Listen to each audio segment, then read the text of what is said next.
Bienvenue au webinaire.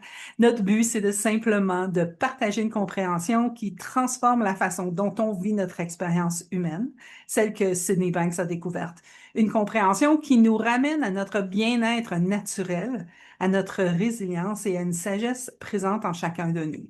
Nous vous invitons à écouter avec un esprit tranquille, rien à analyser, rien à débattre, juste laisser les mots résonner. Restez curieux et si des questions montent, posez-les à partir de cette curiosité-là. Cette curiosité-là. Et donc, on est partout sur les médias sociaux. On vous invite de nous suivre sur Facebook, Instagram et Spotify et sur YouTube pour pouvoir voir les rediffusions et nos petites brèves qu'on s'amuse à vous envoyer. Et donc, aujourd'hui, comme je disais, on va écouter ensemble l'expérience avec des sous-titres et je vais vous partager ça à l'instant parce que la vidéo a 30 minutes. Donc, on fait ça tout de suite.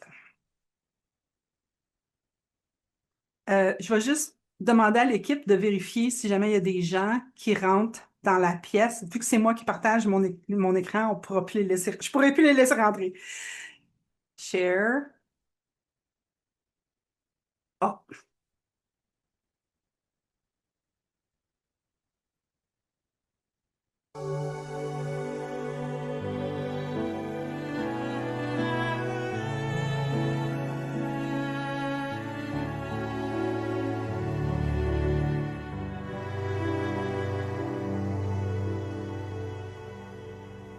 Somebody asked me today if I would explain what happened, how I found this.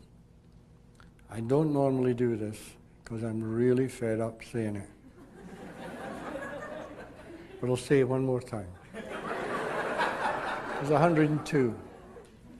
26 years ago, that was when all the awareness groups were in real high spirit, really going. Everybody was into awareness groups.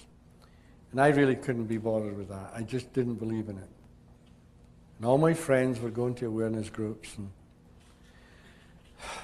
my late wife and I, we had our little problems like everybody else, but nothing disastrous.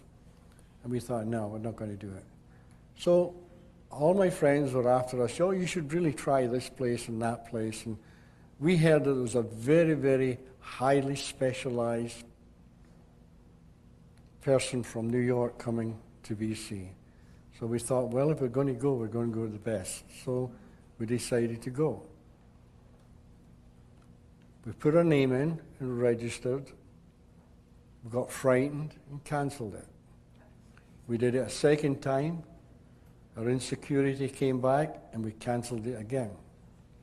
The third time, we put our name in again, and the woman there said, this has to be Mr. Banks. And I said, yeah. So anyway, off we go to this thing. And it was a weekend. And it was disastrous. It was awful. They were screaming at each other. They were cursing and swearing at each other. They were telling you to argue with your partner. And I thought, this is crazy. Why would anybody that has problems and they're arguing, and they want to stop this arguing, why would they go to some crazy guy that tells them to argue more? This is like saying, you stick your finger in the fire, and you go, wow, it's so sore. And somebody comes up, you want to cure it? Stick it back in again. So it was no good. And we decided there and then that we were going to leave it and go home. But a couple of nights before, we were having a cup of coffee with this young couple. And this young couple were there because they had problems, and he himself, the fellow, he was a psychologist. He was a doctor. And we started talking, just having a cup of coffee, and he was telling me how insecure he was. And I said, well, you've got a partner, because I'm really insecure. And I told him why I was insecure. And I went into all the details of my life, why I was insecure. Poor Sid, poor Sid, poor Sid. And he's listened to me. Well, a couple of nights later, I saw the same man, and he said the most unusual thing to me. He said, you know, Sid, the other night you told me you were insecure, and I've never heard such nonsense in all my life. And I heard him. And what I heard was, there's no such thing as insecurity, it is only thought. And it hit me like a ton of bricks, that all my insecurity was only my own thoughts. And it was like a bomb going off in my head. And I turned round to him and I said, have you any idea what you just said? He says, of course I do. I don't make idle chatter. But I knew he didn't, because he was telling me how insecure he was. And it was so enlightening. It was unbelievable. And for 3 days and 3 nights, I never slept, because there was such beauty coming into my life that I'd never experienced before. And I'd lie in bed, and it felt like the entire evening was like 15 minutes. It just went that fast. Then it'd be daylight. And on the third evening, we went over to Salt Spring Island, where my mother-in-law lived, to spend a couple of days with her. And the first evening I was there, I'm sitting in the living room reading the newspaper. My mother-in-law, my late wife, were in the kitchen making supper. And they were talking to each other. And you've heard cosmic humor, where you see beyond the word? Well, I heard. And I burst out laughing, because I knew they didn't have a clue what they were talking about. And my old mother-in-law got fuming mad. And she came walking into the living room and she said, may I ask what you're laughing at? Well, that made me laugh even more. And both the ladies sat down and I sat down. And I thought, boy, I'm in trouble. I've got 2 women against me. I'm thinking to myself, how can I get off the hook? You know. So I stood up to try and explain why I was laughing.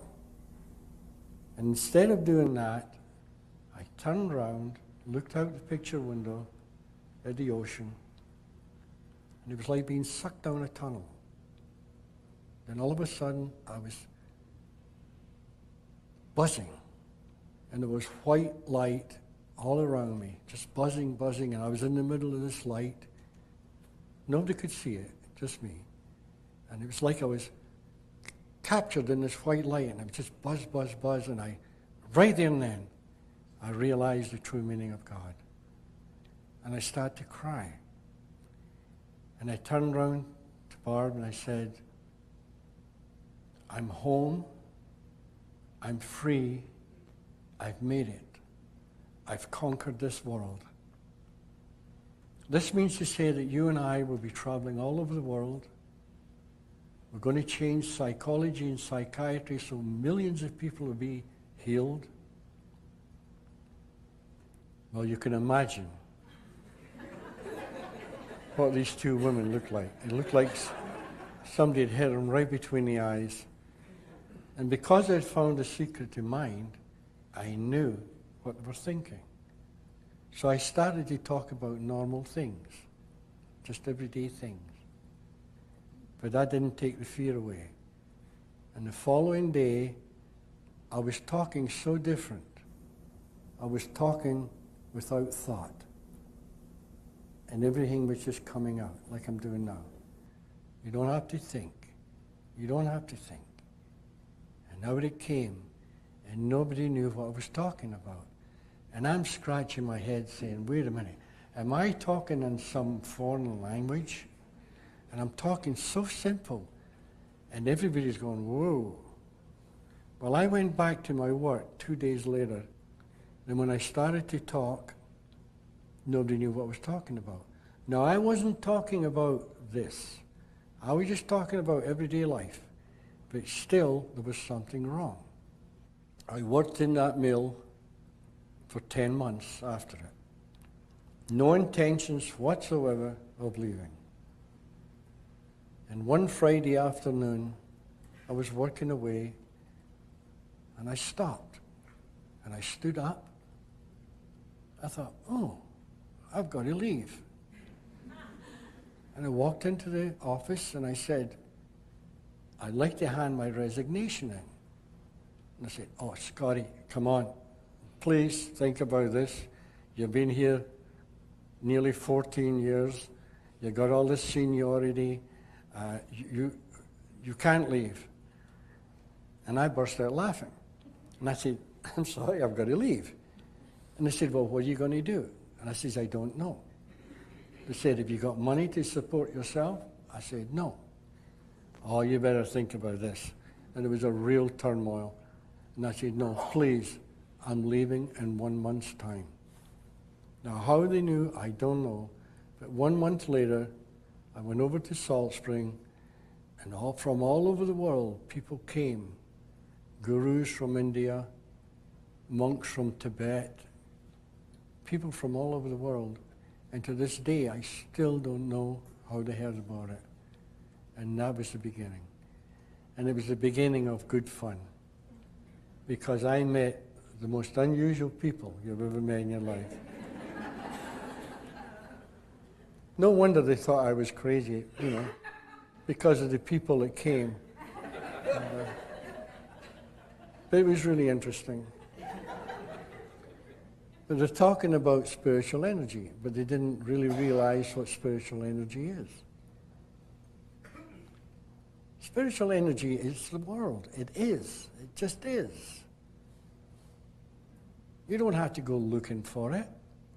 It's not in some far-off land. It's inside you. It's deep down in your soul. And you know how some preachers in the old days would say, you're losing your soul to the devil because you're doing harmful things to people. Well, that's true, because you're losing your spiritual intelligence. And because you're losing your spiritual intelligence, you're losing your soul. You're losing your common sense. Don't you see? It's all the same thing in different words.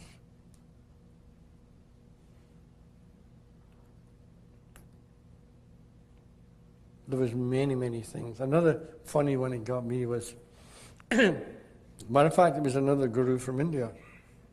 But only he didn't live in India. He lived in the United States somewhere. And he had 6 followers with him. And he disagreed with me because I kept saying, never be a follower. Never, never, never be a follower. And he says, I resent that because people follow me because I'm so wise and I'm so this and I'm so that. And I says, well, I'm sorry we disagree on this point, but if you're a follower, you lose your own dignity. You lose your own self-confidence. You lose everything if you're a follower. Now, it's different, quite different between being a follower and being a listener. Because I could listen to, say, maybe a high Catholic priest or a person like that, and you listen. Then you go and listen to a rabbi, and you listen. Then you go to the grocery store, and you listen. You listen all over the place. You could go to the library, and I guarantee what you're looking for is in your library. Guaranteed. And I don't even know the book's in your library. But no matter where it is, the truth is there. But you've got to find it. And even when you open a book, it's there. But you've got to find it. You ever read a book and you say, wow, that's incredible, and you get an insight. You close the book, and the following day, you could look till hell freezes over and you can't find it. But it's in there. You saw it. You saw beyond the word. And that's the most important thing. And this is what this fellow was getting quite upset about. So I talked with this man and his followers for about maybe an hour. Then Barb says, I wonder if these people would like some tea. And I said, sure, okay. So we both went into the kitchen, we were making tea, and we had can and got cookies and all this, put them on. And this fellow comes up to me and he says, you know, Sid, it's very interesting what you're saying, but there's only one thing bothers me. And I says, what is that? He says, you have no humility. And I said, oh, sorry you feel that way. He says, yeah. He says, you've got to find humility. He says, now, I have lots of humility.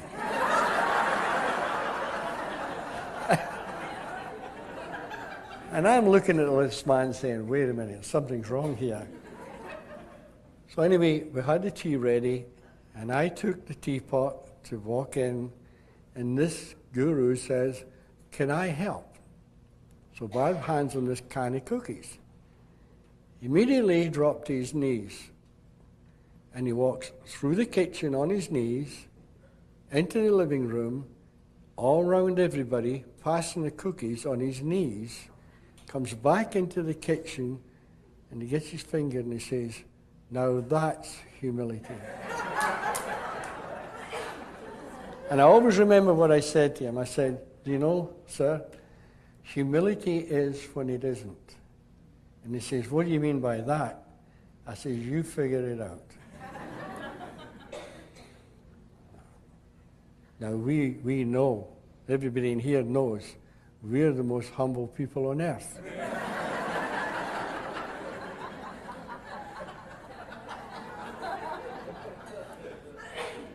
No. Humility is the ego. An image of self-importance. And when you can get rid of that ego, that image of self-importance, this is where you start to live in tranquility. Because you don't care. You don't care. You're not going to hurt anybody. Don't get me wrong. But you don't care. And the state of non-caring is the most beautiful state in the world. Because you're not thinking about yourself. You only think about others. And when you think about others, then you will feel good. Ignore yourself and think about others.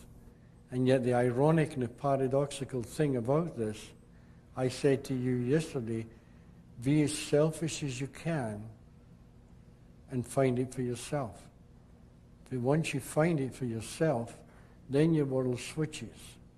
And you can't find that switch until you see that. You've got to find your own switch that puts that light on. You know how the biblical teachings talk about light? Light is wisdom. That's what the wisdom is. That white light I was talking about, only I could see that. And I know many people used to come up and say, to Barb, what did you feel like when this was happening? She says, well, I couldn't understand it, but there was a feeling in that room that night. It was a tremendous feeling. She says, and at first, we thought Sid had flipped. Because he's a grade 9 educated man talking about doing all these things. But there was no doubt. There is no doubt. There is no doubt. And I'm not just talking about myself. I'm talking about anybody in the world. When I'm talking, I told you this morning, I'm talking impersonal. It's nothing to do with me or you. We're talking about a spiritual essence that lies deep within the soul of every human being on earth. Everybody. Everybody has it deep within their own soul. And the idea is to clear your mind of all the intellectual understanding that you have. Clear your mind to let this wisdom in. And this is why people meditate. They meditate to clear their mind, to quieten it. And once the silence comes, this wisdom, it doesn't enter. This is a nice fallacy. It does not enter. It unfolds. It doesn't go from outside inside. It goes from inside outside. So you only find something that you already have, something that you were born with, something that you'll die with, something that nobody on earth can take away from you. Only you can destroy you. Only your own mind, your personal mind, can stop you from seeing this. And this is why these wise people said, meditate. You see the simplicity in this? That's all it is. When I found this, I lost every friend I ever had in my life, except for two people, Ken and Elsie. And that was very touch and go.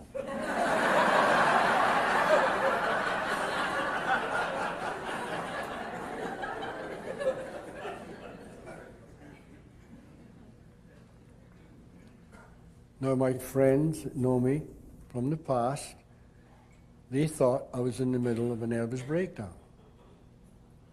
Because after I left to work, and I had to go back to do some paperwork once, and I saw some of my friends, and the first person I saw came running up to me and said, "Oh, hi, Scotty," and shake my hand, and "What are you doing these days for a living? Are you busy?" I said, "Hey, I'm very busy." And I didn't want to talk to him because I didn't want to frighten him. So I didn't want to say it. I said, "Yes, I'm busy and I'm doing well." "Well, what are you doing? Who are you working for?" I said, "I'm working for myself." "Oh, you bought your own weld machine?" I said, "No." And he said, "Luke said, you're avoiding my question. Now I want you to answer.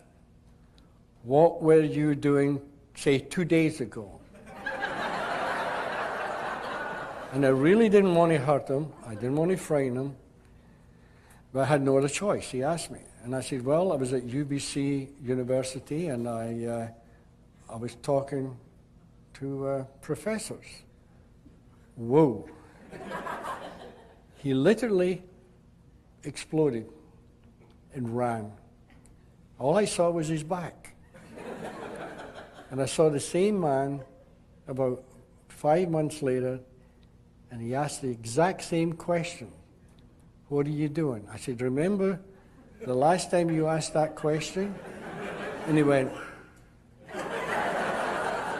because I had to put myself in their position. If I was in their position, and somebody like me was saying what I was saying, I would think they were as nutty as hoot owls. And they thought I was in the middle of a nervous breakdown because they were seeing the impossible being done. There's only one way it's possible. It's already inside you. And that's what these wise mystics of the world throughout time have done. They've talked to people not to give them something, but to draw out of them what they already know. And they talk before form. And if you talk before form, and that person listening hears, then they get it. Because it unfolds from their soul, from their consciousness, deep within, it comes out, and it's theirs for life. And once you get it, you never lose it. Can't lose it. I know a lot of people find little bits and they go up and down, and maybe they're happy for a month, then they go unhappy, and they'll phone up and say, "I just lost it." I said, don't worry, he'll come back. As long as you realize all it is, you've changed thought. Your thoughts have changed. Change them back. How do you change them back? By truly realizing there's been a switch in thought. Thought is the missing link that every therapist in this world is looking for. Thought is the missing link that literally everybody is looking for. I was talking to a friend this morning, and he said in the Jewish religion, there's something called Das. Is that right? And in Hebrew, Das means mind. And this, do you mind me saying, I won't mention names. This rabbi went up to somebody and said, look, I found somebody that talks about Das. Why don't we still talk about Das? And he said, because nobody understands. If you really start to understand what mind is, you realize it's true. You cannot give it away. It's impossible. You know the kahunas in Hawaii? Kahuna in the Hawaiian language means they're the priests, they're the Hawaiian priests. And kahuna in the Hawaiian language means the carriers of the secret of mind. That's back to that Das. So there's the Jewish and the Hawaiian both saying the same thing. There is no difference. You could take any religion, anything, anyone in this world and put them all together, and they're all saying the same thing differently. And that's why I said to you yesterday, no matter what church you belong to, keep going. And see if you can go beyond what you've been hearing before. It's there. It's everywhere. Truth is everywhere. Truth is in this room right now. This is made of truth. This glass. Truth is an essence before form. The spiritual energy that has no form. I know the scientists and the physicists all nowadays are starting to have a clue, starting to have the idea that there is a formless energy and that everything is created from this formless energy. And I was talking to this doctor once about that, but the trouble is, they look for the formless energy through a microscope. How can you possibly find formless through a microscope? Here's where it comes. And here, the heart, the head, the combination, it comes through. This is where your psyche comes in. The logic of the psyche. Psychological. Get it? Psychological. The logic of the psyche, the logic of the soul, the logic of the essence. This is where psychology, the original psychology, if you look up the dictionary, it's a study of the mind and the soul. But through time, because nobody really understood mind or soul, they gave it up. Like they said, no sense of talking soul because this is psychological, the logic of the psyche. The soul belongs to the church. So we'll forget that one. So let's concentrate on mind. Then they realized that nobody knew what mind was, so they dropped it. And this is their biggest mistake ever, because when they dropped it, they went to behavior. When they went to behavior, this is after the fact, too late. The damage has been done. But if you stick to mind, soul, and consciousness, you'll find the answer.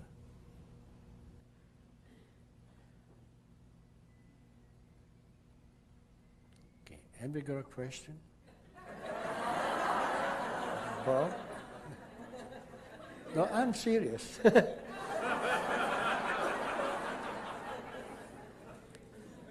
Nice and loud, please, eh? Could you talk about creation? No, no.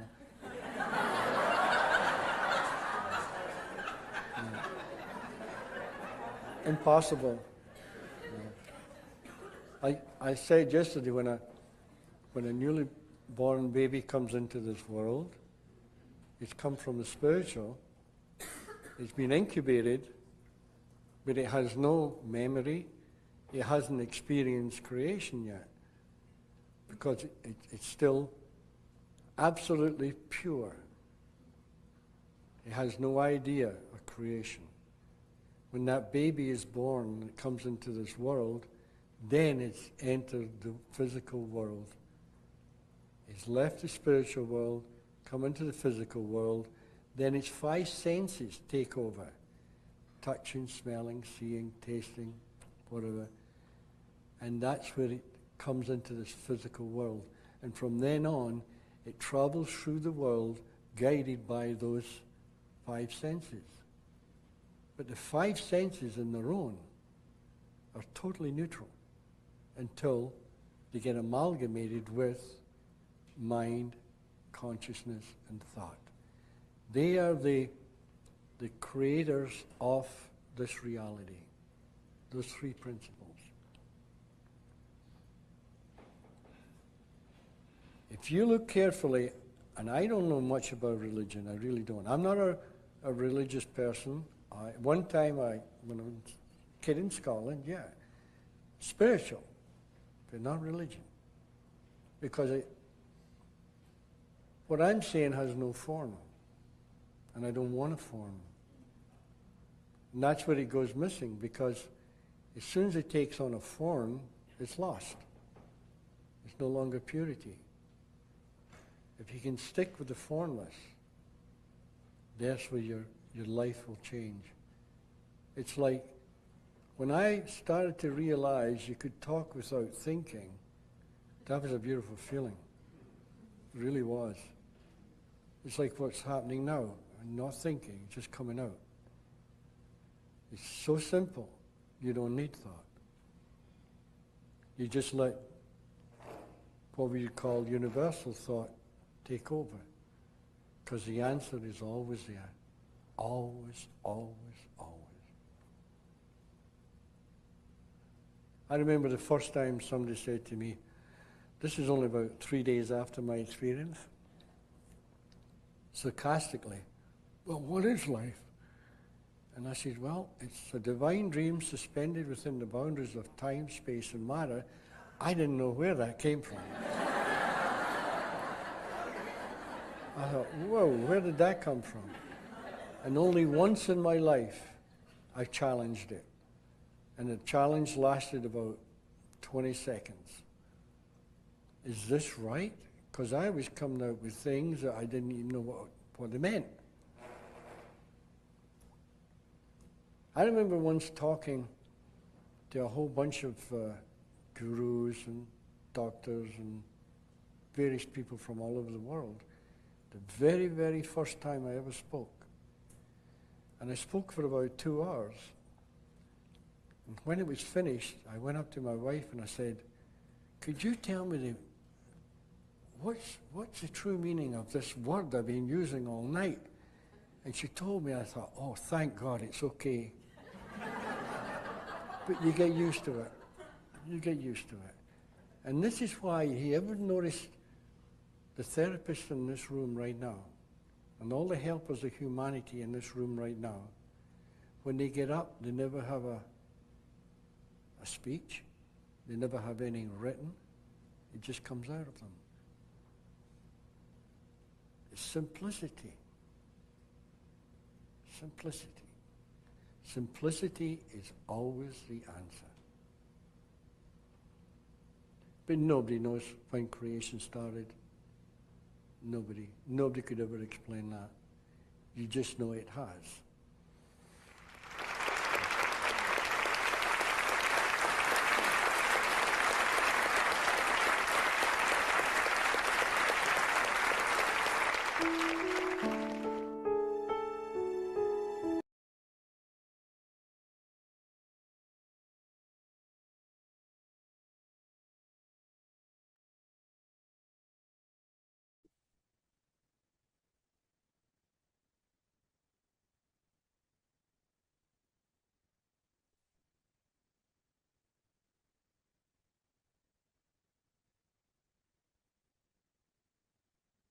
toutes les fois que j'écoute une vidéo de Sydney, puis surtout quand on fait les webinaires comme on fait, après ça, je suis comme, OK, mais là, il faut que je parle. Faut que je dise quelque chose après Sydney Banks. Puis ce qui me vient aujourd'hui, c'est j'ai le goût de nous laisser baigner un petit peu dans qu'est-ce qu'on vient d'entendre. Puis voir s'il y a quelque chose qui vous apparaît, vous, puis que vous aimeriez partager, ou si vous avez une question que vous aimeriez poser. Puis je vais faire la même chose juste pour voir s'il y a quelque chose qui vient sans que ça soit mon intellect, sans que je sois la bonne hôtesse, sans que je sois la bonne fille des trois principes francophonie qui est en train de- d'être la leader, juste pour voir.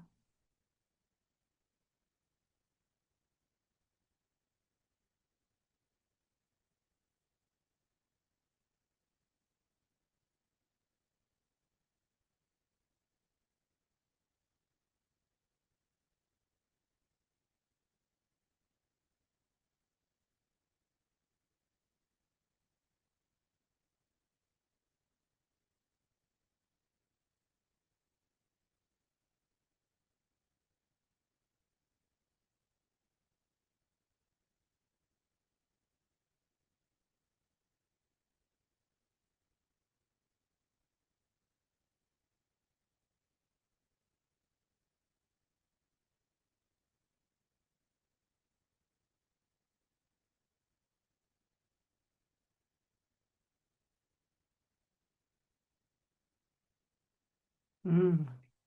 Cora, on t'écoute. Oui, bonsoir tout le monde. En fait, les vidéos précédentes de Sydney Banks, j'ai trouvé ça très hermétique et celle-là, c'est la première où j'ai eu une prise de conscience en fait.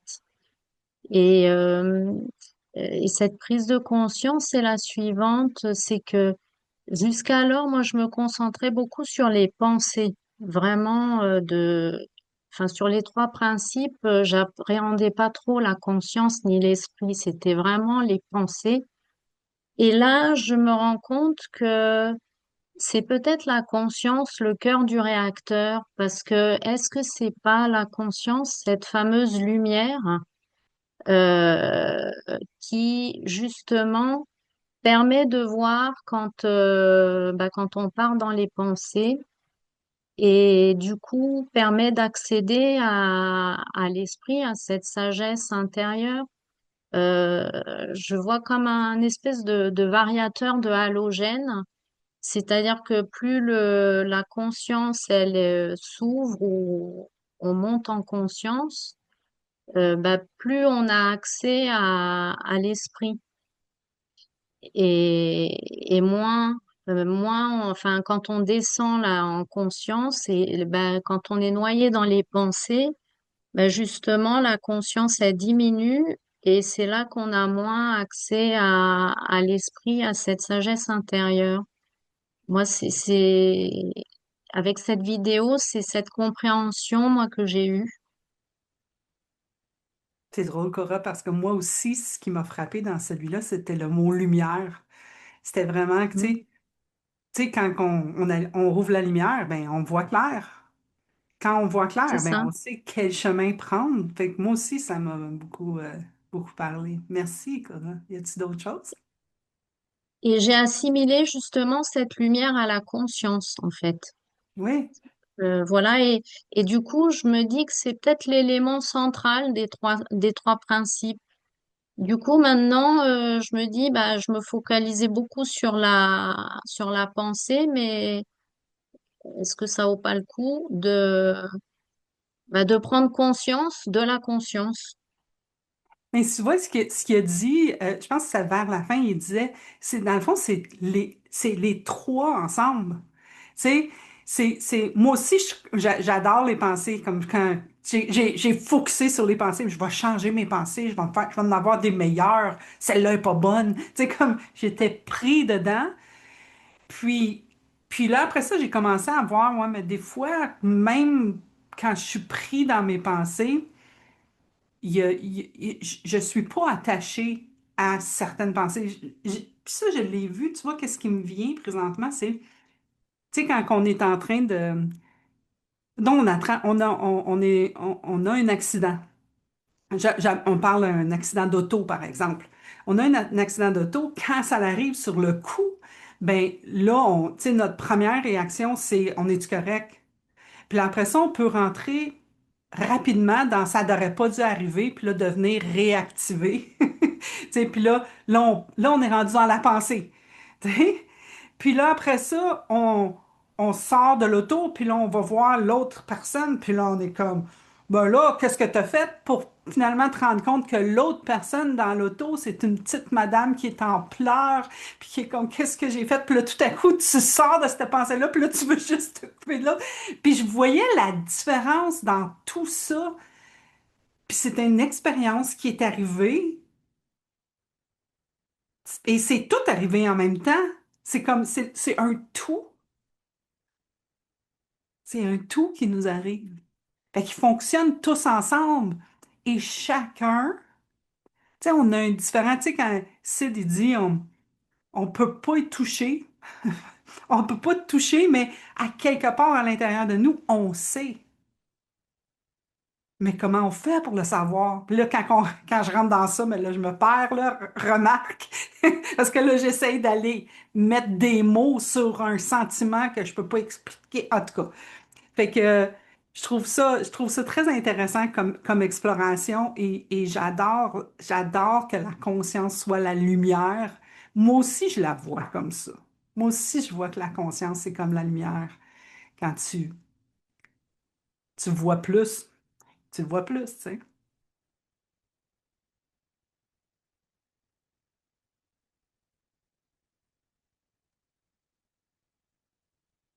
Moi, ce que j'ai retenu du vidéo, c'est la simplicité. Beaucoup. Que ça me touche beaucoup quand il dit je n'ai pas besoin de penser pour parler. J'ai Mm. juste à... Fait que souvent, c'est quand j'ai un tour de parole, que ce soit ici ou dans d'autres circonstances, euh, j'ai comme un plan des idées préparées d'avance, de dire, ah, je vais parler de ça, je vais parler de ça.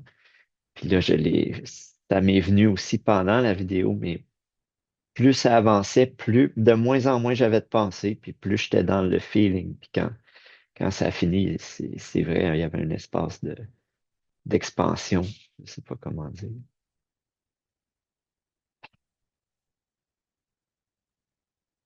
De me permettre de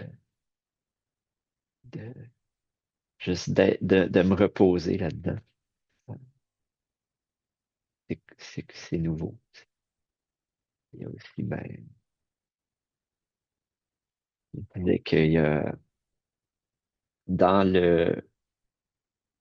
l'humilité, c'est quand il n'y en a pas. Ça aussi, c'était assez nouveau d'entendre ça.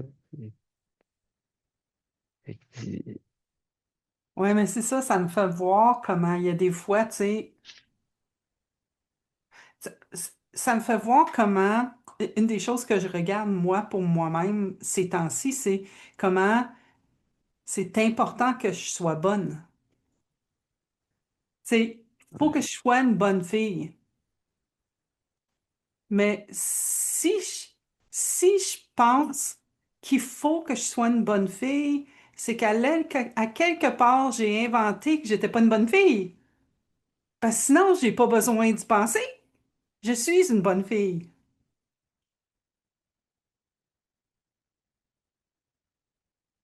Fait que quand t'es une bonne fille, là, j'invente là, mais quand t'es une bonne fille, ça disparaît. T'es pas en train de parler à propos de être une bonne fille, être une bonne personne, être.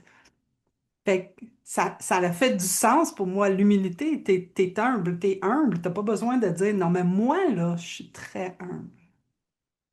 Right?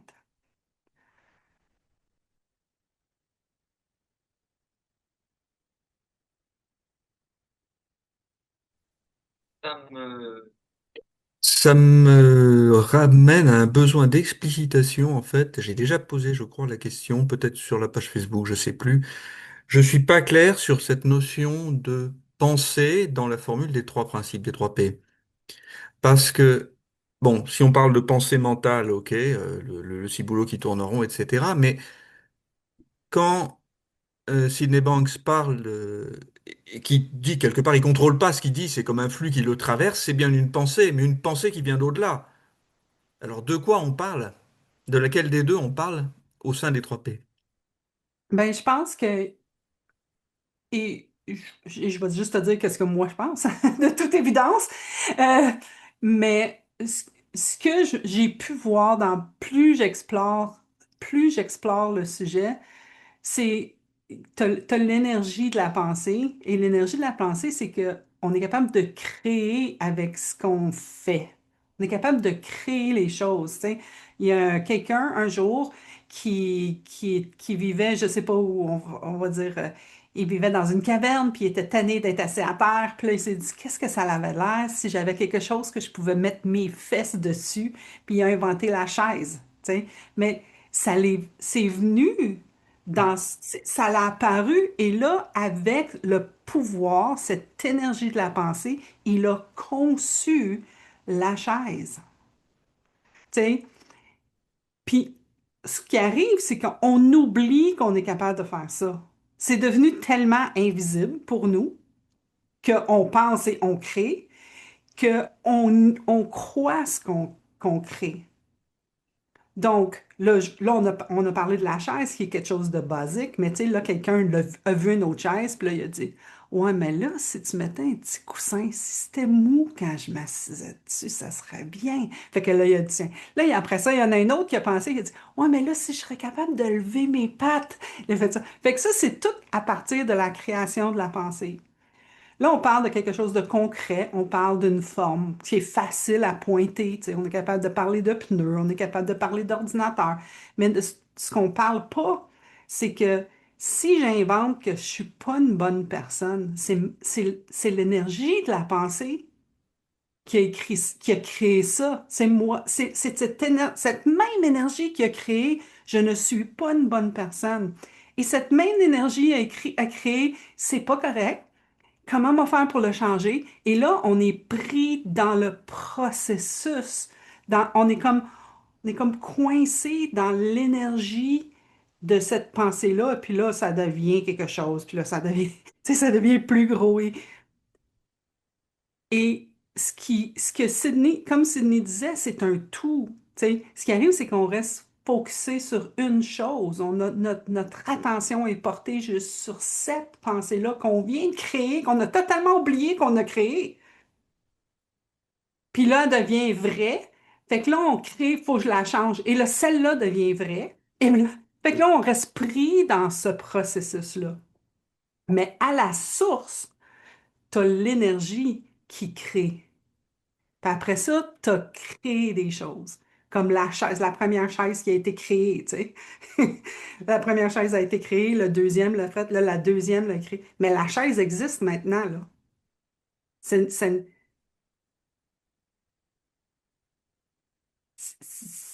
c'est fait.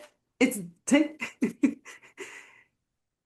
Fait que c'est un tout qui se fait. Et c'est d'être capable de différencier les deux choses maintenant. Quand il parlait de l'intellect, il parlait d'être capable de renoncer à ce que ton intellect sait. Je l'ai vu pour moi-même, ça. Je l'ai vu. Moi, je travaille en affaires, puis tu sais, je fais des sites Internet. Puis là, j'ai appris comment faire des sites Internet. Mais je suis coincée dans la forme de comment ça devrait être fait à cause que je tiens seulement qu'est-ce qu'il y a dans mon intellect plutôt que de voir si je serais capable de créer d'autres choses à partir de. Et c'est à ce niveau-là que je trouve ça fascinant. Parce que là, je suis comme, OK, qu'est-ce que je vois pas? qu'est-ce que je ne vois pas que je fais, que j'ai créé, que c'est moi qui ai créé?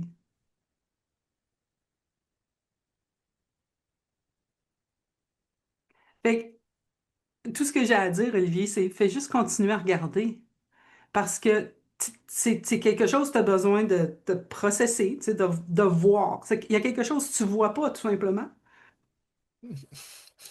Sinon, je poserai pas la question. Tu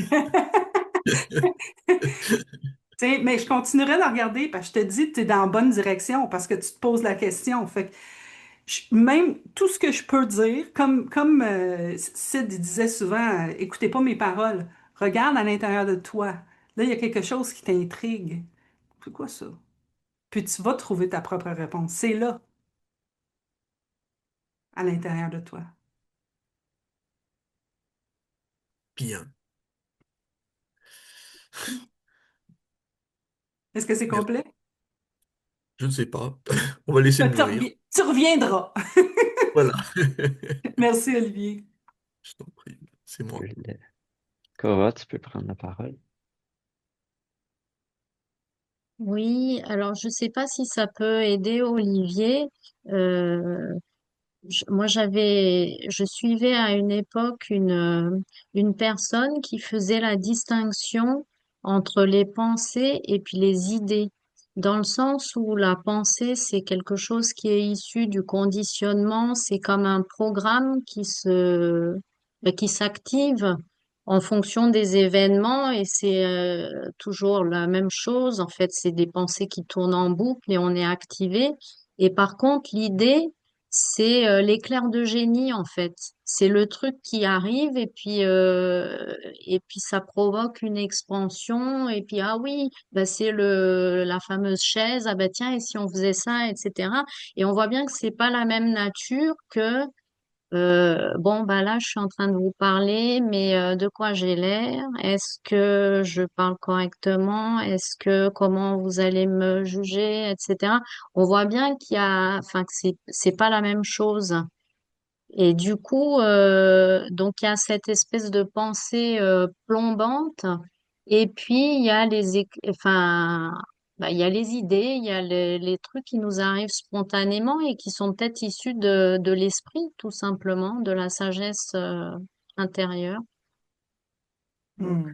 Donc voilà, bah, c'était juste ça. C'est bien, Cora. J'aime ça. Merci. C'est Florine, levez la main. Oui, bonsoir. Bonsoir. Voilà, je me réjouissais de venir parce que voilà, c'est mon petit moment là. C'est vraiment bien qu'il y ait ces réunions parce que je vis une très très grande solitude existentielle au point que je me donne pas le droit en fait d'explorer encore un peu plus parce que je sens que la frontière avec les autres comment dire s'écarte et ça me rend vraiment triste en fait. Ça me rend vraiment triste parce que avec le temps, je me suis entourée de personnes qui me ressemblent. Donc ça, c'est super chouette. Je pense que vraiment les amitiés, c'est le plus beau cadeau qu'on nous a fait là au-dessus. Mais le problème, c'est qu'à un moment donné, on peut pas avoir que des amis autour de soi. Et donc, je trouve que c'est vraiment difficile d'être dans un effort d'adaptation continue au système des autres. Et alors, tu parlais des pensées. Effectivement, il y a quatre pensées pièges, hein, dont la pensée, par exemple, je suis inadaptée. Ça, c'est vraiment l'histoire que je me raconte, hein, parce que tout me le prouve depuis que je suis née, que je suis inadaptée à cette société. Et donc, malgré le fait que j'ai voulu être une bonne personne, malgré le fait que je me suis dévouée, malgré le fait que j'ai eu trois diplômes, malgré le fait que je n'arrête pas, bah, effectivement, je sais que ça part de soi et qu'à un moment donné, il faut croire qu'on est une bonne personne. Mais je sais pas quel jour il faut croire ça parce que certains jours, on se prend des uppercuts comme ça dès le matin. Donc, c'est un peu difficile dans ces conditions-là de se sentir aimé pour ce qu'on est, en tout cas accepté pour ce qu'on est. Mais voilà, ici, quand j'écoutais la vidéo, moi, ce que j'ai surtout retenu, c'était que l'insécurité est une pensée. Ce qui est une aberration pour l'ego, puisque l'ego va dire, bah non, la sécurité, ça vient de la politique, ça vient de l'extérieur. Comment peux-tu dire ça? Vas-tu dire ça à quelqu'un qui se fait exploser à côté de chez lui? Je sais pas en fait, mais je sens vraiment que le ralentissement à ce moment-là de l'esprit hein, ou des pensées pourrait aider pour se dire, ok, bah la sécurité, c'est une pensée, et puis de s'observer avant de réagir dans l'émotionnel, quoi. En tout cas, voilà, c'est ça que j'ai noté de la réunion d'aujourd'hui. Florine, c'est merveilleux. Je trouve que c'est très bien comme ça m'amène les larmes aux yeux parce que t'es dans l'exploration, dans l'exploration de voir. Je te rejoins beaucoup, moi aussi. Tu sais, je cherchais à l'extérieur de moi l'amour. Tu sais, comment, y a-t-il quelqu'un qui va m'aimer comme je suis? Y a-t-il quelqu'un qui va... Je l'ai fait beaucoup, tu sais, puis comme toi, j'ai fait beaucoup dans le but de, tu sais, c'est dans le but, OK, là, je vais faire ça, là, ils vont m'aimer. Là, je vais faire ça, là, ils vont m'aimer. OK, même pas encore. Là, je vais faire ça, ils vont m'aimer. Même pas encore, non, ça... Là, je vais... Puis, tu sais, j'ai été pris dans une loupe comme ça jusqu'à temps que je réalise, c'est, c'est qui invente qui m'aime pas? C'est qui dit qu'il m'aime pas? Parce qu'ils me l'ont jamais dit. D'ailleurs, si je leur parlais, non, Jasmine, on t'aime assez, là. Mais dans mon monde, l'amour avait une définition. C'est comme j'avais inventé qu'est-ce que je voulais voir et je voyais pas ce que j'avais inventé.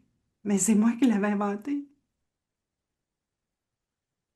Et quand j'ai vu ça, je m'excuse, je ne sais pas si vous entendez la chienne japper, je suis désolée. Il y a de l'action à l'entour du bâtiment.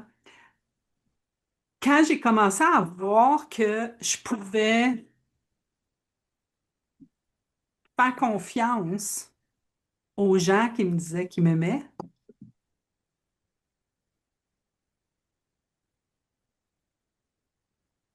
il y a une pression qui est partie.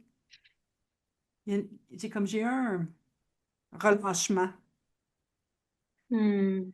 Tu sais, il y a un relâchement parce que j'étais tout le temps sur la défensive. J'étais tout le temps comme, OK, attends, il y en a un qui va me frapper, là. Tu sais. Mais là, j'ai pu Oui, mais relâcher. c'est dramatique parce que je connais des gens qui effectivement sont sur la défensive et il leur arrive, donc ça veut dire qu'ils vont manifester aussi ça jusqu'à ce que moi j'ai eu un client qui s'est fait carrément taper dessus, quoi, en fait par un inconnu parce qu'on manifeste ça. Et donc je trouve que c'est ça qui est dramatique d'une certaine façon, c'est que on croit non pas ce que l'on voit, mais on voit ce que l'on croit.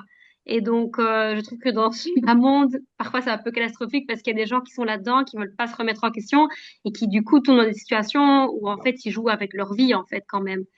Et je trouve que c'est difficile. Après, c'est émotionnellement. Donc je pense qu'il y a aussi un travail émotionnel à faire, Ouais. de détachement toujours un peu plus, hein. Oui, c'est vraiment à nous de nous aimer. C'est vraiment à nous de se respecter. Et après ça, tu sais, moi, il y avait quelqu'un, j'avais entendu quelqu'un dire, et encore une fois, c'est tout créé, mais quand je l'ai entendu, j'ai entendu les mots, c'est ce que Sydney disait. À un moment donné, tu l'entends, puis tu vois quelque chose. Tu attrapes un livre, tu lis quelque chose, là, tu te dis, aïe, aïe, puis tu essaies de le retrouver, puis tu n'es pas capable de le retrouver. Fait que c'est la même chose quand j'écoute. Puis ça aussi, c'est une chose il parlait d'écouter. Fait que moi, j'écoute pas pour avoir la réponse. J'écoute pour qu'est-ce que j'entends, qu'est-ce que je vois, qu'est-ce Hmm. qui me fait du sens à moi à ce moment-ci, dans la situation dans laquelle où je suis. Et quelqu'un avait dit, oh my God, là, les mots me sont partis. Les mots sont partis. Ouais, c'est parti. C'était à propos de l'amour de soi, mais c'est parti. Fait que c'est pas important. Euh, mais moi, je continue à dire, tu sais, respecte-toi et les autres vont te respecter. Parce qu'à partir de ce moment-là, quand on est dans notre propre... Tu sais, moi, je parle beaucoup anglais, on appelle ça groundé, l'ancrage, quand on est vraiment dans qu'est-ce qu'on croit de, de nous, qui est clair. Après ça, qu'est-ce qui nous revient, on est capable de dire, non, pas pour moi ça. Ça, c'est pas pour moi. Et merci. Bonne fin de journée. Hmm. Et on poursuit, et puis après ça, on continue à trouver les gens qui sont, tu sais, tu disais qu'il y a beaucoup de gens qui me ressemblent. OK, mais il y a beaucoup de gens qui pensent comme toi aussi, tu sais. Qui commence à regarder qu'est-ce que tu es en train de regarder. Puis c'est pas des conversations faciles qu'on a, là. C'est tu sais, on peut commencer à s'astiner, puis non, mais moi, je le vois de même, là. Puis là, on peut rentrer dans ça. Mais c'est pas là qu'on est ici. On est dans ah, qu'est-ce que tu vois, toi? Moi, je vois ça. Hum, hum, hum. Ah, moi aussi, je le vois. Maintenant, je le vois. Tu sais, on est à propos d'ouvrir la lumière pour qu'on puisse voir autre chose. Parce qu'une fois qu'on voit, une fois qu'on voit vraiment, on n'a pas besoin d'aller mettre en place des changements, des protocoles, des ci, des ça. Non, non.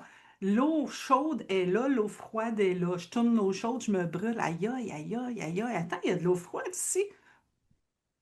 Tu n'as pas besoin de me le dire 15 fois. L'eau froide, l'eau chaude mélangées ensemble. Hein, finalement, ça fait pas mal quand je le mélange. J'ai pas besoin d'apprendre à. Puis je pense que c'est à ce niveau-là qu'on est. On est au niveau de vraiment juste comme. Il y a des choses qui font du sens. C'est là que je suis présentement. Et on n'est pas coincé à l'intérieur. C'est à propos de grandir, de grandir notre conscience et de voir de plus en plus. Je pense que Sydney a vu quelque chose que nous autres, on voit. On n'a pas. On peut juste. Tu sais, peut-être qu'on voit ça, tu sais. Mais plus on continue Hmm. à regarder, plus ça va s'agrandir, puis plus on va voir plus loin. Ouais, c'est vraiment le cadeau à d'observer, comme tu l'expliques. Ouais. Fait que continue de regarder. Je trouve que tu regardes dans la bonne direction. C'est pour ça que ça me faisait avoir des larmes aux yeux, parce que je l'entends. Tu sais, c'est ça que j'entends dans ce que tu dis. Hmm. Merci. Merci, Florine. Isabelle. C'est une sacrée belle conversation qu'on a là, je trouve. On touche tous à notre vulnérabilité. Et quand je vous ai entendu parler, il y a eu comme une transformation de l'image de la lumière pour la conscience, parce qu'on a dit plus on a de lumière, plus on voit, plus c'est clair. Et j'ai joint votre geste à mon image et c'est devenu du souffle. Et moi, ça m'a fait réaliser que quand je suis prise dans des pensées de doute ou d'insécurité, quelque chose qui m'agite intérieurement et oui, qui m'insécurise, si je prends une grande respiration, c'est comme si tout d'un coup, il y avait une crispation qui tombait, s'il y avait un espace qui prenait de l'ampleur, plus de lumière, plus de souffle. Et tout d'un coup, il y a comme un ralentissement de l'agitation mentale, un assourdissement du volume sonore, et je vois beaucoup plus clair. Et si jamais je suis en discussion avec quelqu'un qui lui veut passer au débat et me dit non, tu n'importe quoi, je vais t'expliquer et tout. Si je m'apaise moi, si je respire, si j'écoute, si je rentre pas dans le débat et je demande juste, est-ce que tu pourrais mettre ta tête à couper de ce que tu dis? Comme quoi c'est vrai. Juste la tête à couper, si tu en es si sûr. J'ai encore jamais entendu personne qui m'ait dit oui tout de suite. Ça a comme le pouvoir de désamorcer le fait qu'une pensée ou une idée, que ce soit la pensée ou l'idée, j'ai adoré d'ailleurs la distinction faite par vous deux, par Jasmine et par Florine, c'était vraiment très très beau. Mais que ce soit une pensée ou une idée, c'est pas une vérité, c'est une création. Que ce soit une création venant d'une idée, c'est-à-dire d'une inspiration, pas inspiration, ça vient du souffle, quand on est justement assez inspiré pour aspirer cette nouvelle idée.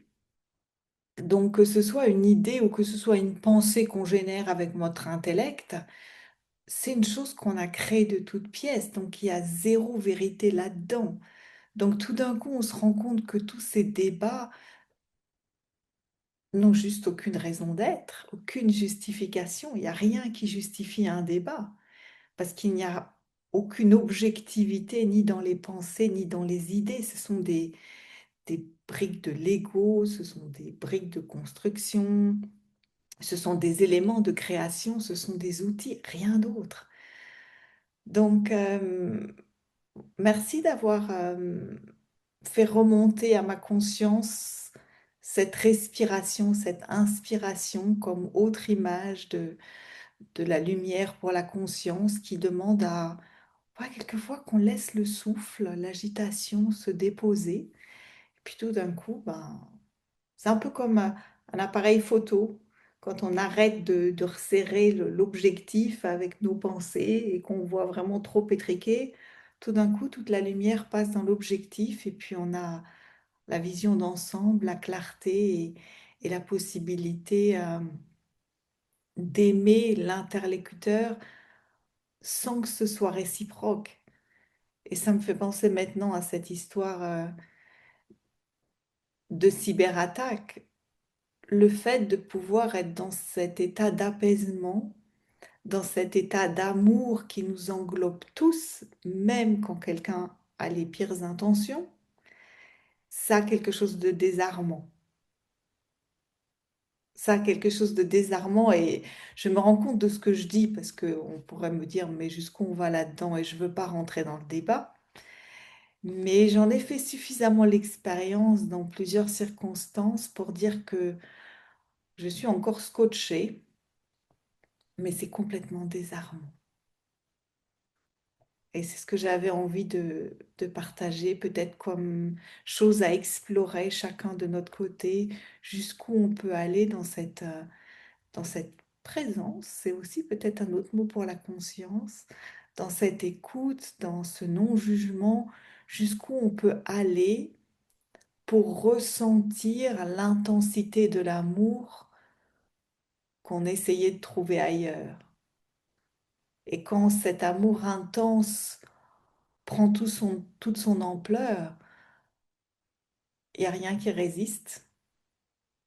Et le sentiment d'amour est tellement présent, on ne sait plus d'où ça vient, mais c'est là.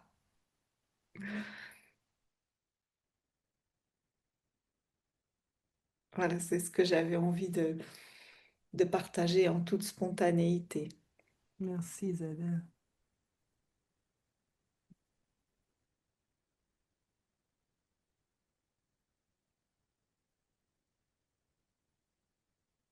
Ouais.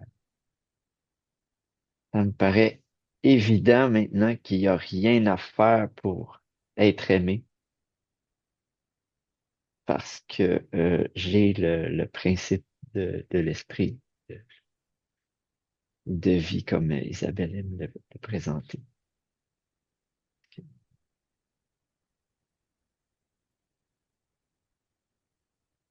Quelque chose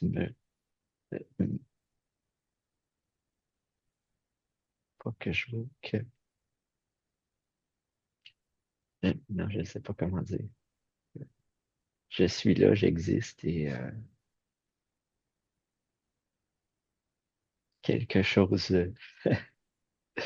me vit et ça se suffit. Hmm.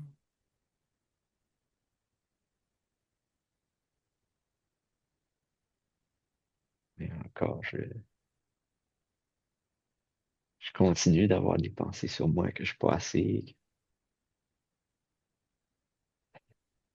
Et que, ben, ici, ben, merci Isabelle de parler du souffle. C'est comme un espace pour où avoir cette respiration de OK, je peux me laisser être et me montrer comme je suis, puis que je suis bienvenu comme ça. Merci de votre présence.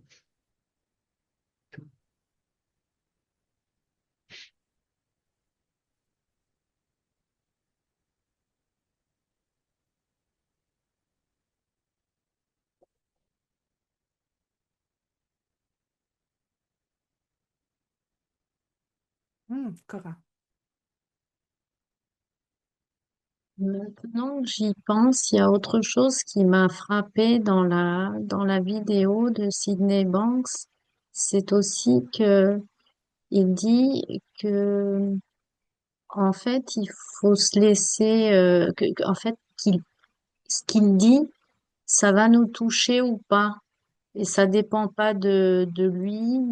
Enfin, il y aura des prises de conscience ou pas. Alors, je sais plus à quel moment il le dit, mais voilà. Et c'est vrai que moi, j'en ai fait l'expérience. euh, quand on, quand quelqu'un parle, ben, il y a des choses qui vont me toucher et qui vont provoquer des prises de conscience. Et la personne d'à côté, elle aura pas du tout les mêmes prises de conscience, elle en aura peut-être pas du tout. Enfin, et il y a quand même là-dedans un côté que je trouve assez frustrant parce que ça dépend pas de nous, enfin, et c'est pas intellectuel, on peut pas se dire, bon, allez, je vais me concentrer, je vais bien comprendre les trois principes, et puis après, ça va aller mieux et tout, etc. Il faut, euh, enfin, on se laisse impacter, et puis ça dépend pas de nous. Je sais pas si, même dans nos discussions, les choses que les uns et les autres vont dire, bah, ça va plus me parler ou pas. Et puis peut-être que si je vais réécouter la vidéo, le replay dans 3 mois, bah, peut-être que je vais avoir une grosse prise de conscience alors que pendant l'événement, bah, il s'est rien passé. Enfin, et ce côté aléatoire, moi, me frustre. Voilà. Mais écoute, continue. Continue. Tu continues de regarder, puis tu vas voir. À un moment donné, C'est ça. il y a des choses qui vont changer. C'est bon. Merci, Cora. Olivier. Oui, il y a un moment dans les vidéos où il parle de, je sais plus quel terme il emploie, mais pour moi ça évoque une histoire de lâcher prise et qu'il dit à ce moment-là, on est dans l'amour des autres quelque part, dans la préoccupation des autres. Je sais plus quel mot il emploie. Ouais. Et ça me questionne ce qui me met le plus en difficulté finalement, c'est dès que justement j'ai une responsabilité vis-à-vis des autres, qu'il y a des trucs à rendre avec une échéance, etc., que j'ai pris un engagement qu'il faut que je le tienne. Et c'est là que je coince le plus et que je me perds d'une part, que l'anxiété prend le dessus et que je me stérilise en même temps. Donc je comprends pas très bien, peut-être qu'il y a quelqu'un qui a une idée géniale pour me faire capter ce que je ne capte pas. Euh, En quoi le fait de lâcher prise, ça permet de s'occuper des autres. Au contraire, c'est là que moi je verrouille, quoi.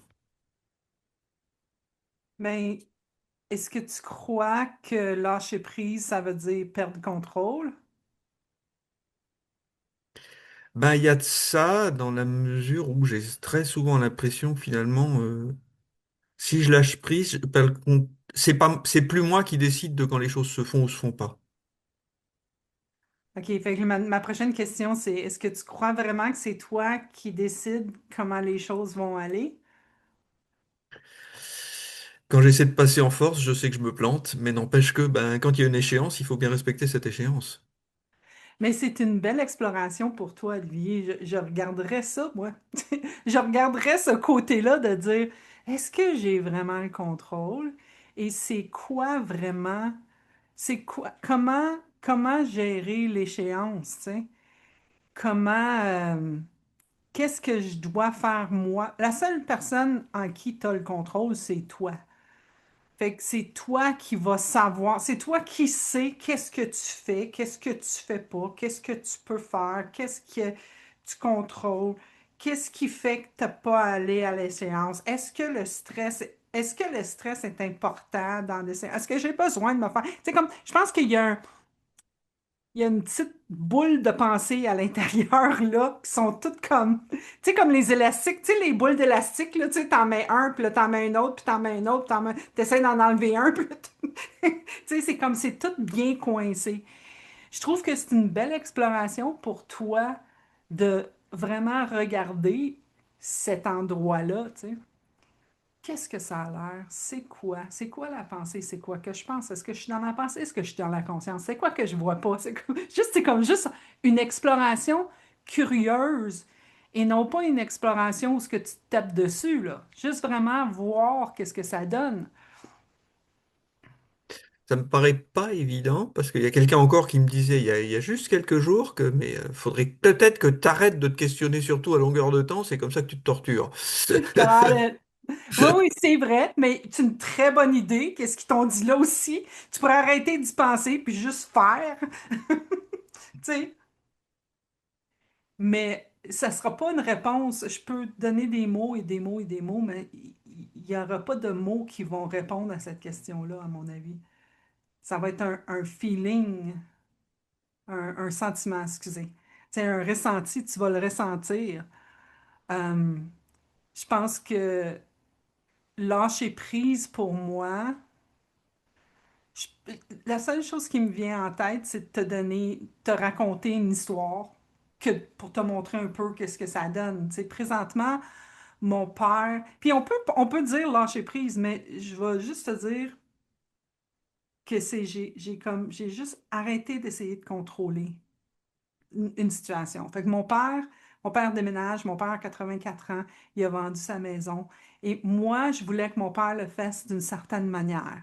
Tu vas vendre ta maison, tu vas aller vivre là, la date, ça va être à telle date, puis tout ça. Puis là, j'agissais, je mettais des agissements à l'intérieur en essayant de contrôler la situation. Tu sais, c'était gros, là. C'est comme, OK, là, je vais appeler cette madame-là va faire telle affaire, là, lui, il va faire, OK, fait que là, lui va avoir fait ça, puis là, je vais avoir fait ça. Tu comprends? J'étais en train d'essayer de contrôler le tout. Puis, quand quelque chose arrivait qui était hors de tout ce que j'avais planifié, tu sais, moi, j'avais dit, tu vas le faire de même, puis là, il arrivait quelque chose, puis ça ne fera pas de même, mais là, j'étais fâchée. Non, non, tu ne vas pas le faire de même. Puis là, c'était de la faute à mon père. Tu sais, c'est à cause de toi que ça n'arrive pas.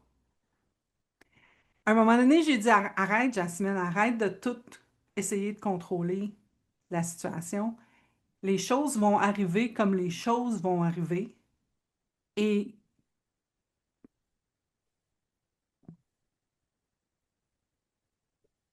je n'avais pas la réponse. C'est pas moi qui avais la réponse. Je pensais que j'avais la réponse, mais j'avais pas la réponse. Et je vais arrêter de parler de lui ici parce que je vois que je me mêle moi-même dans mes propres pensées et que là, je parle juste pour parler. Est-ce que tu me comprends? Oh oui. Fait que je vais laisser quelqu'un d'autre parler pour voir peut-être qu'Isabelle a quelque chose de plus euh, wisdomy, sagessé, de plus rempli de sagesse. Quelle pression. Mais Mais non. j'ai un Mais feeling que tu vois quelque chose, Isabelle. euh, ce que moi j'ai vu comme fil directeur quand on est dans une histoire avec un amalgame comme ça, ce que moi je fais, c'est le retour à l'intention. C'est-à-dire que quand je suis dans une situation complexe où il y a justement beaucoup d'éléments, chacun dépend de chacun, et en plus il y a une date butoir, euh, pour essayer de garder le contrôle, on écrit le script des étapes les unes après les autres. Et dans mon expérience, ça se passe jamais comme ça, jamais. Donc, j'ai une histoire un peu similaire avec ma maman qui a 85 ans, qui vend sa maison et tout ça. Et j'ai renoncé à tricoter quelques scénarios que ce soit. Et à chaque fois, la seule question qui vient, c'est l'intention, c'est le bien-être de ma maman, de ma sœur et de moi, puisqu'on est les trois dans cette affaire de maison. Si l'idée n'est pas, oui, ça apporte du bien-être à ma maman, ça apporte du bien-être à ma sœur, ça apporte du bien-être à moi, on passe à autre chose. Et donc, je suis de plus en plus souvent dans cet état de je ne sais pas, mais je vois de plus en plus souvent que j'ai pas besoin de savoir parce que quelque part, il y a quelqu'un qui sait pour moi. Et quand je reste avec cette clarté, une chose qui fasse du bien à ma maman, à ma sœur et à moi, que ça, tout d'un coup, il y a des choses qui se déroulent à mon plus grand étonnement, je dois dire. Vraiment à mon plus grand étonnement, parce qu'il y a eu un coup de fil 5 minutes avant qu'on commence le webinaire. Donc, l'invitation, ça serait de revenir à qu'est-ce qui t'est important, qu'est-ce que tu veux, quelle est l'intention. Et de rester avec ce phare dans la tempête sans te laisser trimballer par tout ce qui arrive de tous les côtés, parce que ça, c'est inévitable. Et moi, j'ai pas de recette pour éviter ces tempêtes, mais je m'aperçois que si mon regard est fixé sur ce phare dans la nuit, c'est ce qui me permet de garder le cap jusqu'au bout et dans les délais. Mhm. Mhm. Juste une idée.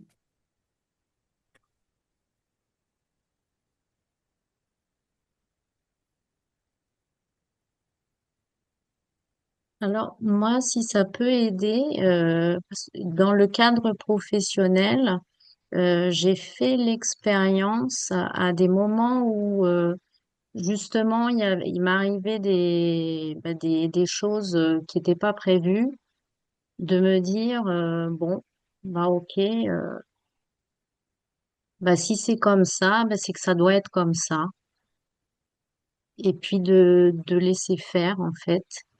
Et si, ou alors de voir arriver l'événement et de me dire, non, non, non, non, je veux pas que ça arrive, je veux pas que ça se passe comme ça, je veux pas que ça se passe comme ça. Et puis, et puis à un moment donné, de me dire, bon, non, on va pas résister, si ça doit arriver, ça arrivera. Et rien que le fait de me dire ça, si ça doit arriver, ça arrivera, ça annulait l'événement, en fait. C'est-à-dire ça ne se passait pas. Ce que je redoutais ne se produisait pas. Et c'est ce que j'appelle le lâcher prise.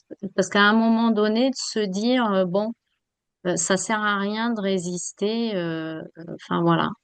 Ou si je suis hors délai, bah, je suis hors délai. Il y a eu des circonstances qui font que je vais être hors délai. Enfin, euh, bah, c'est comme ça, quoi. Et si ça doit être comme ça, c'est comme ça. Et en fait, moi, à chaque fois que j'ai eu c'est même pas un raisonnement, mais lâcher prise, ben, je me suis rendu compte que ben, les événements, ils se combinaient d'une façon favorable. Enfin voilà, je sais pas Mais si ça peut aider. Je sais pas, je écoute, pense, j'entends le vas-y. témoignage et je te remercie. Hmm. Je pense que ça revient à qu'est-ce que Sydney disait, tu sais, que l'humilité disparaît, tu sais. Fait que, tu sais, t'es pas humble parce que tu dis que t'es humble, tu sais. Et tu lâches pas prise parce que t'as dit que t'as lâché prise.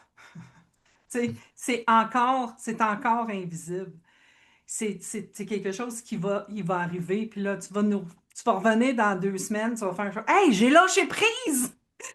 Mais tu sais, ça n'aura pas le même sentiment de comment tu l'interprètes, comment l'interprétation de lâcher prise a. Tu sais. Ça va disparaître, tu sais. Puis peut-être que même tu diras pas que tu as lâché prise. Peut-être que tu vas dire, ah, ça a changé tout à coup. Tu sais. Fait que c'est vraiment, c'est invisible. C'est pas quelque chose qu'on est. Tout ce qu'on a fait aujourd'hui, c'est qu'on a essayé de pointer à cette énergie-là, qui est l'énergie spirituelle, tu sais, que Sydney parlait. C'est, ça n'a pas de forme. Ça fait ce que ça fait. Et après ça, nous autres, on fait ce qu'on veut avec sa forme. Tu sais, on essaye de faire quelque chose avec l'énergie, mais le fait, c'est qu'elle nous vit. Elle nous vit. Fait juste regarder notre corps, là. Tu sais, quand tu as envie d'aller à la toilette, là, il faut que tu ailles à la toilette. Tu n'as aucun contrôle là-dessus. C'est comme ton corps, il le fait. That's it. Ça, c'est la nature. C'est naturel. Et on est capable de se mettre. Ce que je pense que Sid Banks pointe, c'est qu'on est capable d'être dans un état naturel de pensée aussi. Tu sais, on est capable de revenir là, puis d'être naturellement en présence, puis de voir naturellement ce qui apparaît, puis de juste parler. Comme là, aujourd'hui, ça, je parle de même. Ah, mais là, je ne dirais pas ça aujourd'hui parce que là, je ne peux pas dire ça. Tu sais, comme tantôt, là, quand je me suis arrêtée, c'est parce que je me suis vue, là. J'étais comme, ah non, il faut que je dise à Olivier que ça. Ben, non, non, arrête. Ça, c'était de la pensée. Non, il y a un endroit naturel où on est tous capables d'être. Et quand on est là, c'est incroyable. C'est incroyable. Puis on ne peut pas l'expliquer. Mais on l'a tous été, là. On n'est pas meilleurs, là, parce que nous autres, on parle des trois principes, là. Vous l'avez toutes faites. On l'a toutes faites. Et c'était transparent, c'était invisible, on ne le voyait pas. Là, on est juste en train de mettre une lumière sur ça.